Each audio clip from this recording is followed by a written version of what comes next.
Bismillahirrahmanirrahim. Assalamualaikum warahmatullahi wabarakatuh.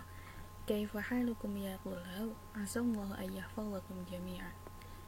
Baik, untuk pertama kali kita bertemu dalam mata pelajaran Quran Hadis atau biasa juga kita sebut dengan mata pelajaran tafsir.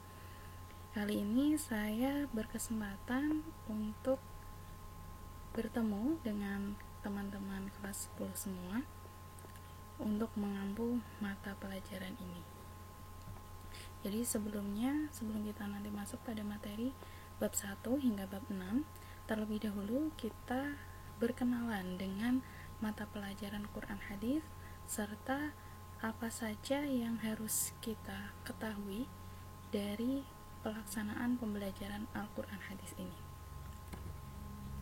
Yang pertama, sebelum dimulai kita kenalan terlebih dahulu yuk. Oke, untuk nama saya adalah Nusaibah, alamat dari Waturoyo, RT 3 RW 3 Margoyo Sepati. Untuk riwayat pendidikan bisa anak-anak semua baca.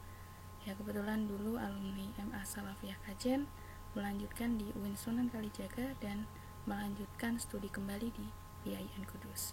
Itu singkat tentang pengenalan personal dari saya.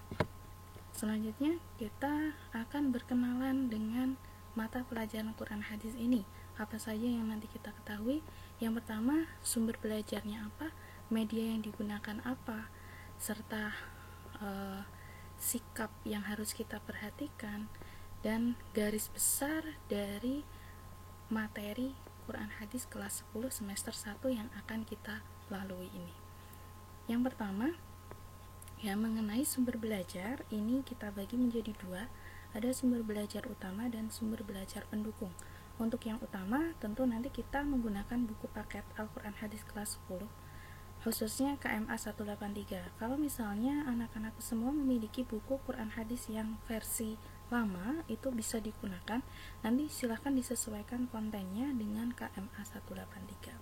Berikutnya, sumber utama adalah menggunakan kitab tafsir Jalalain. Nah, ini tentu saja anak-anak semua sudah memperoleh itu.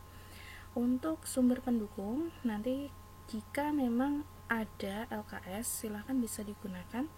Lalu bisa menggunakan beragam buku Quran Hadis, beragam kitab tafsir, dan juga e-resources yang relevan.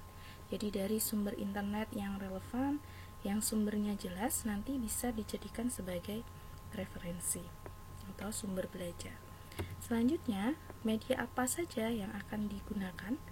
Media yang digunakan tentu yang pertama adalah e-learning berupa Saka Pintar. Nah, ini merupakan e-learning yang dimiliki Salafiyah, dan anak-anakku semua tentu sudah memiliki password dan juga user dari Saka Pintar ini. Selanjutnya kita menggunakan juga PowerPoint seperti yang kita gunakan kali ini, dan nanti untuk video pembelajaran akan kita manfaatkan aplikasi YouTube. Nah, ini yang perlu diingat perlu diingat sekali sebagai siswa dan siswi Salafiyah, dan khususnya pada mata pelajaran tafsir atau Quran Hadis ini, pertama adalah disiplin. Perlu ditegaskan nanti kalian harus disiplin, yang kedua harus jujur, ketiga harus tekun, dan yang keempat harus menjaga attitude atau menjaga sikap sopan santun. Dan ini adalah pokok materi Quran Hadis kelas 10 semester Gasal. Jadi semua ini adalah all about Al-Quran. Jadi semua membahas tentang Al-Quran, meliputi definisinya, sejarahnya, otentisitas, kemudian kemukjizatan, ada pula pokok-pokok isi kandungan atau substansi dari Al-Quran, serta yang terakhir adalah struktur Al-Quran. Nah, ini sebagai pengantar atau preface. Kita awali dulu dari bab 1, yakni Al-Quran adalah wahyu Allah. Jadi temanya adalah Al-Quran adalah wahyu Allah. Nanti ada kompetensi dasar yang harus kalian kuasai.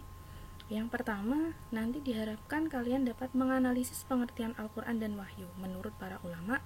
Yang kedua adalah menyajikan hasil analisis pengertian Al-Quran tersebut dan wahyu tersebut dari para ulama. Dan ini pokok materi yang harus kalian pelajari. Yang pertama adalah definisi Al-Quran secara etimologis dan terminologis. Menurut para ulama, etimologi berarti secara bahasa dan terminologi adalah secara istilah. Dan yang kedua, nanti kalian juga harus mengetahui tentang nama-nama lain Al-Quran.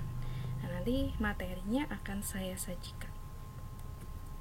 Nah, karena saya kira anak-anakku semua tidak asing lagi dengan yang namanya Al-Quran. Nah, sekarang kita akan coba mengetes ya, apa sih yang anak-anakku semua ketahui tentang Al-Quran. Nah, nanti coba uraikan ya, asal usul kata Al-Quran itu dari kata apa, lalu coba uraikan pula pengertian Al-Quran yang kalian semua ketahui. Jadi silahkan nanti ditulis dan saya letakkan di fitur tugas. Jadi silahkan nanti dicek ya. Oke, nanti kita lihat bersama. Kira-kira apakah definisi Al-Quran yang kalian ketahui itu akan sama dengan yang dipaparkan oleh para ulama? Penasaran? Ya, kalau penasaran, maka kita tunggu. See you ya, see you next week. Kita ketemu lagi minggu depan untuk mengetahui apakah yang teman-teman atau anak-anakku semua ketahui selama ini sama dengan yang dipaparkan oleh ulama atau tidak. Saya kira itu cukup. Sekian dari saya. Wal afu minkum. Wassalamualaikum warahmatullahi wabarakatuh.